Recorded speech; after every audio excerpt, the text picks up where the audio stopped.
అంతర్రాష్ట్ర మోటార్ బైక్ల దొంగను పామరు పోలీసులు పట్టుకున్నారు. పామరు మండలం జుజ్జువరం గ్రామానికి చెందిన భాస్కర్ రెడ్డిని అరెస్ట్ చేశారు. నిందితుడి వద్ద 22.50 లక్షలు విలువ చేసే 45 ద్విచక్ర వాహనాలు రికవరీ చేశారు. రికవరీ చేసిన వాహనాలను ఎస్పీ పరిశీలించారు. ఇక దొంగను పట్టుకోవడంలో చాకచక్యంగా వ్యవహరించిన సిఐ సుభాకర్, ఎస్ఐలు రాజేంద్ర ప్రసాద్, సత్యకళ, ఇతర బృందానికి ఎస్పీ విద్యాసాగర్ నాయుడు అభినందించారు.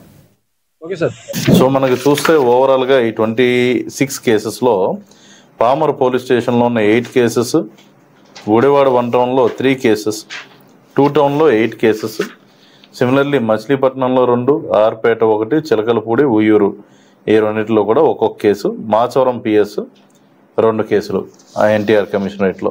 టోటల్ 26 కేసెస్లో దీంట్లో 45 వెహికల్స్, ఇంకా తెలియాల్సినవి 19 ఉన్నాయి ఓవరాల్ వెహికల్స్లో. ఈ 45లో ఇంకా ఏ స్టేషన్లో ఎత్తుకొచ్చాడు అన్నది ఇంకా ఫర్దర్గా అది పోలీస్ విచారణలో భాగంగా అతన్ని కస్టడీకి తీసుకుని ఫర్దర్ ప్రశ్నించడం జరుగుతుంది. దాన్ని బట్టి మనకి ఇంకా అడిషనల్గా 19 తీసుకుని ఉన్నాయి. అంతేకాకుండా వీటి వాల్యూ మొత్తం చూస్తే అరౌండ్ 22.5 lakhs వాల్యూ ఉన్న బైక్స్ ఈ 45 బ్యాగ్స్. ఇది మంచి రికవరీ చేసినందుకు పామరు సర్కిల్ ఇన్స్పెక్టర్ సుభాకర్ గారిని, అదేవిధంగా Rajendra Prasad and women SI Satyakala గారిని అప్రిషియేటింగ్ దెమ్. అంతేకాకుండా మా సిబ్బంది అయిన Ansar and head constables Shivakumar, Shivaiah, Bhogeswararao, PCs అందరూ కూడా.